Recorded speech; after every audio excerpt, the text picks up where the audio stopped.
প্রক্রিয়াজাত খাবার এবং জাঙ্ক ফুড তাদের অপ্রতিরোধ্য স্বাদ এবং সহজে গ্রহণযোগ্য আবেদনের কারণে বেশিরভাগ লোক পছন্দ করে।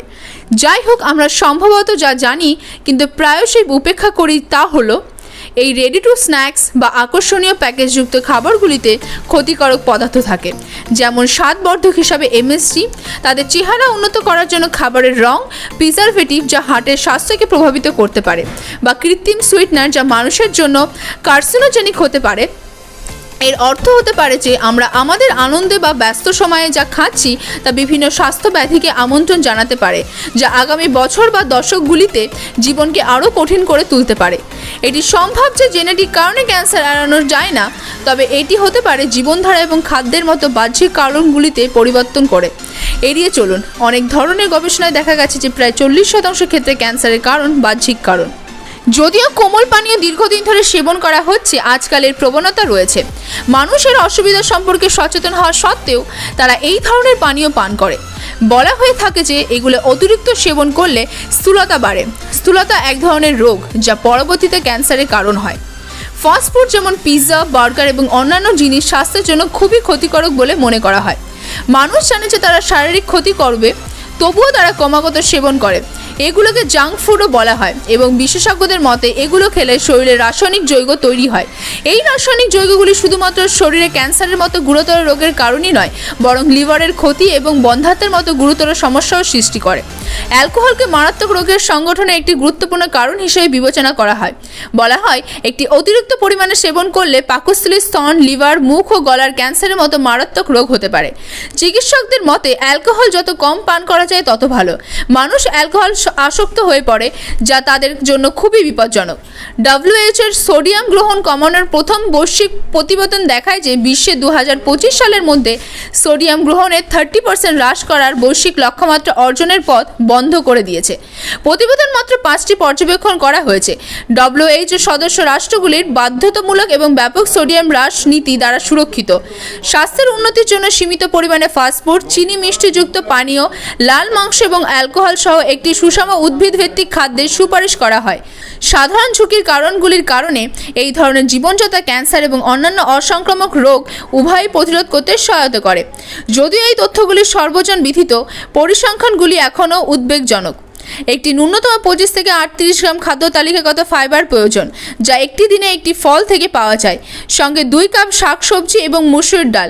একজনকে অবশ্যই প্রক্রিয়াজাত খাবার এবং পাক করা ফলের রস এড়িয়ে চলতে হবে, কারণ তাদের মধ্যে যথাযথ অতিরিক্ত লবণ এবং অতিরিক্ত চিনি রয়েছে। উভয় ক্যান্সারের ঝুঁকি বাড়াতে প্রধান ভূমিকা রাখে। Lifetime risk of developing an invasive cancer, not like some superficial skin cancer like ductal carcinoma of the breast, but serious cancer, is about 40%. 2 in 5 of us are going to get a cancer diagnosis in our lifetimes. What can we do to reduce our risk? Only about 5% of cancers are caused by problem genes we inherited from our parents. The other 95% are caused by mutations in our DNA we acquire in our lifetimes. For example, based on a genetic analysis of lung cancer, smokers may acquire an average of 1 DNA mutation for every 15 cigarettes smoked. Smoking is bad, but the number one cause of these mutations is our diet. And that's not even including the cancers attributed to obesity. I've got tons of videos on dietary approaches to prevent cancer, but what if you already have it? Well-meaning professionals sometimes counsel cancer patients to eat whatever you want. Given the time constraints that doctors face, it may be understandable that the treating oncologist, the treating cancer doctor, may be reluctant to engage in a conversation about nutrition, but given the critical role that diet may play, perhaps it should be a critical part of their job to be able to answer patients' questions about nutrition before and after cancer treatment and not default to the unhelpful, it doesn't really matter, eat whatever you want, which may not be in the best interest of the patient. The official recommendation of the American Institute of Cancer Research, a leading authority on diet and cancer, is that those with cancer should follow the same diet that helps prevent cancer from taking root in the first place. That means more whole grains, vegetables, fruits, and beans, while limiting fast food, processed food, meat, soda, and alcohol. Similar recommendations have been put forth by other cancer authorities: more fruit, vegetables, whole grains, and beans, and less salt, sugar, meat, and alcohol. Cancer survivors adhering to these guidelines do seem to live significantly longer, at least older female cancer survivors, the only group in which it's been looked at so far. They add that there are certain foods that may be beneficial in cancer care, including beans, berries, cruciferous vegetables, flaxseed, garlic, green tea, tomatoes, and others, but emphasize it's not about a single magic bullet food or component, but the combination of foods in a predominantly plant-based diet. Here's how some popular diets used by cancer patients stack up. The so-called alkaline diet gets high marks for being vegetable-focused and encouraging people to cut down on animal foods.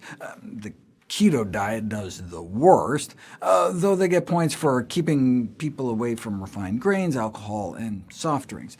Macrobiotic diets, you really kind of win the day, being closest to a whole food plant-based diet centered around whole grains, vegetables, and beans, though may not be advising enough fruit. Paleo diets are a mixed bag with insufficient whole grains and beans and too much meat, and the vegan diet starts out strong, but doesn't necessarily preclude all manner of vegan junk food. Have any of these diets been put to the test? I've done a video on the abject failure of the keto diet. The alkaline diet was tried on 11 lung cancer patients. They lived an average of 20.5 months, which is about 40% longer than most patients have historically lived, but there was no direct control group. The only diet proven in a randomized controlled trial to reverse the progression of cancer was Dr. Dean Ornish's whole food plant-based lifestyle program, which I've covered before. Most randomized controlled trials to date on diet and cancer are like this, right? Feasibility studies, just to see if you can even get cancer patients to eat healthier, period. Otherwise, what's the point of even running the study? Here they did find they could get patients with head and neck cancer to ramp up green, leafy, and cruciferous vegetable intake up to 9 cups a week, so it's at least something you could test. We don't yet have outcomes data, but look, why wait? Right? What's the downside of trying to eat healthier?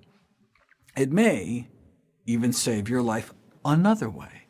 Cardiovascular disease competes with breast cancer as the leading cause of death for older women diagnosed with breast cancer.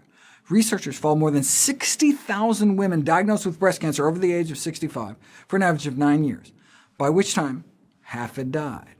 And the #1 cause of death was actually cardiovascular disease, edging out the breast cancer. And so choosing a healthy diet centered around whole plant foods, the only diet ever proven to reverse heart disease in the majority of patients, may save your life whether you have cancer or not.